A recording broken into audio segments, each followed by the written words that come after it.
Halo, kali ini kita bakal ngobrolin sesuatu yang dekat banget sama kita semua. Kota tempat kita tinggal. Spesifiknya, gimana sih ceritanya sebuah konsep akademis namanya kota sehat diperjuangin mati-matian biar jadi kebijakan beneran di Indonesia? Kita akan lihat dari sudut pandang Profesor Sukri Paluturi, seorang guru besar kebijakan dan politik kesehatan. Oke, kita mulai dari pertanyaan yang paling dasar ya.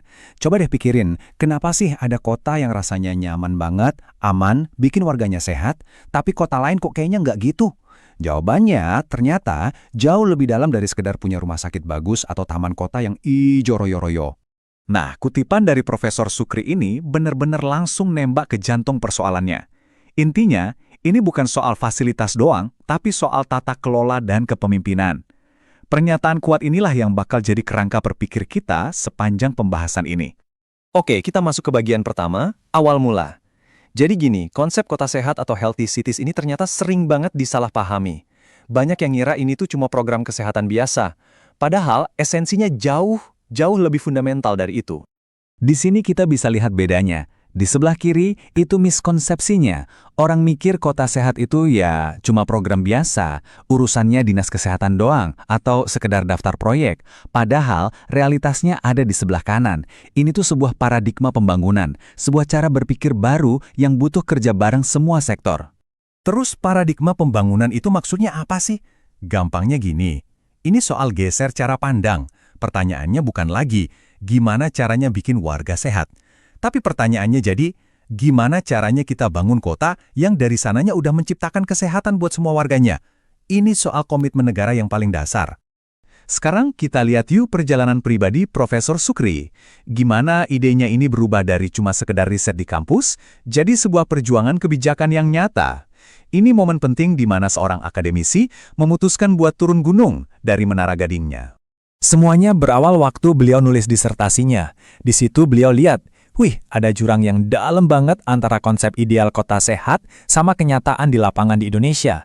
Nah, kesadaran inilah yang jadi titik baliknya. Beliau sadar, cuma neliti dan nulis aja nggak cukup. Dia harus ganti peran jadi pialang pengetahuan atau knowledge broker.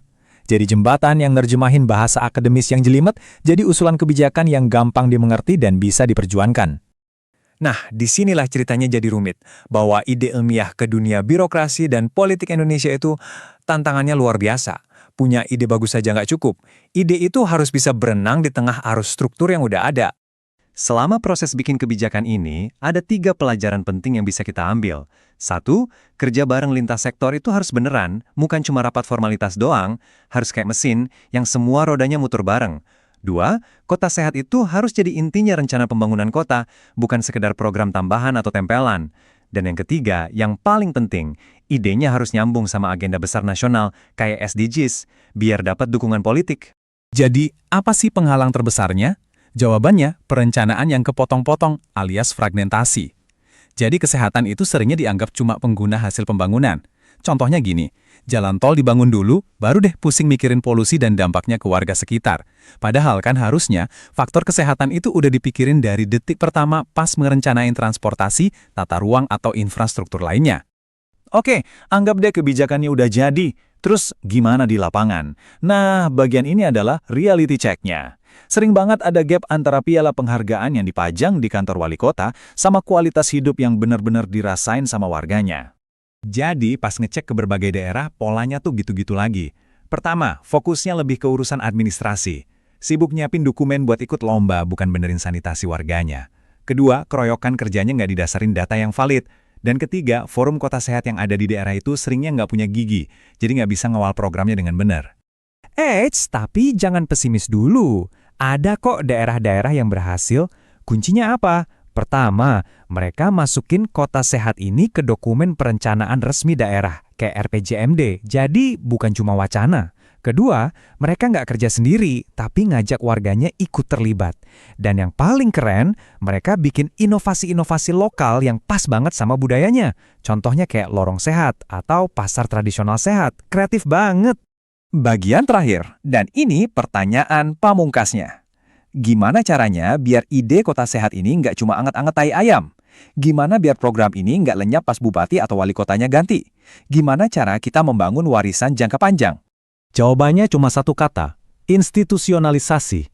Maksudnya, Ide ini nggak boleh lagi bergantung sama satu orang pemimpin yang hebat.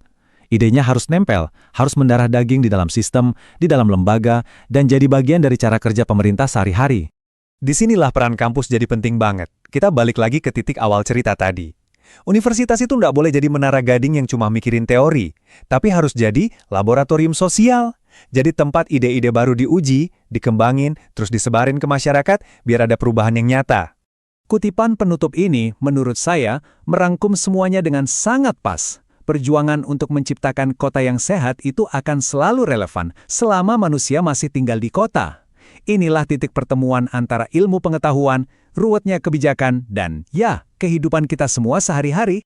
Nah, setelah dengerin semua ini, sekarang giliran saya yang nanya ke kamu. Coba deh, lihat sekelilingmu. Kota tempat kamu tinggal sekarang, apakah udah jadi pelindung buat kesehatanmu? Atau malah sebaliknya? Pertanyaan ini bukan cuma buat para pejabat, tapi buat kita semua. Terima kasih sudah menyimak.